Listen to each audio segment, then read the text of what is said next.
Hello cutie pies, welcome to Moonmoo stories.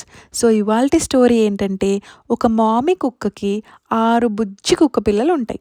కానీ ఆ మామి కుక్క పిల్ల ఏం చెప్తుందంటే, బుజ్జి కుక్క పిల్లలకి మీరు ఎక్కడికి వెళ్ళొద్దు, అక్కడ ఒక పెద్ద బావి ఉంది, ఆ బావిలోకి తొంగి చూడకూడదు అని చెప్తుంది.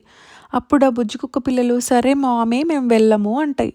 కానీ వాళ్ళ మామీ బయటికెళ్ళినప్పుడు ఆ ఒక బుజ్జి కుక్క పిల్ల మెల్లిగా బావి దగ్గరికి వెళ్తుంది. వెళ్ళి అసలు మా అమ్మ ఎందుకలా చెప్పింది? ఎందుకు నేను బావిలోకి చూడకూడదు అని చెప్పి బావిలోకి తొంగి చూస్తుంది. అప్పుడు ఆ బుజ్జి కుక్క పిల్లకి బావిలో నీళ్లుంటాయి గదా! ఆ నీళ్ళల్లోకి తొంగి చూడగానే దానికి ఇంకొక చిన్న కుక్క పిల్ల ఉన్నట్టు కనిపిస్తుంది. ఆ ప్రతిబింబంని చూసి ఆ బుజ్జి కుక్క పిల్ల గట్టి గట్టిగా అరవడం మొదలుపెట్టింది. అరిచి అరిచి నేను దీంతో పోట్లాడి వస్తా అని ఒక్క దూకు దూకింది బావిలోకి.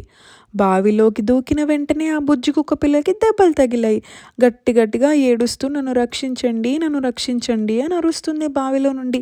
అప్పుడు పక్క నుంచి ఒక రైతు వెళ్తూ అయ్యో బుజ్జి కుక్క పిల్ల నీళ్ళల్లో పడిపోయింది, దీన్ని రక్షిద్దాము అని చెప్పి ఆ రైతు ఆ బుజ్జి కుక్క పిల్లని రక్షిస్తాడు. ఆ తర్వాత ఆ బుజ్జి కుక్క పిల్ల బాధపడుతూ అయ్యో మా అమ్మ చెప్పింది కదా నీళ్ళల్లో దూకొద్దు, నీళ్ళల్లోకి తొంగి చూడొద్దు అని, అయినా కూడా నేను వినలేదు. అందుకే పెద్దల మాట వినాలి, అమ్మ చెప్పిన మాట వినాలి, కావాలంటే ఎందుకు చేయకూడదు అని ప్రశ్నించాలి కానీ అమ్మ మాటను ధిక్కరించకూడదు.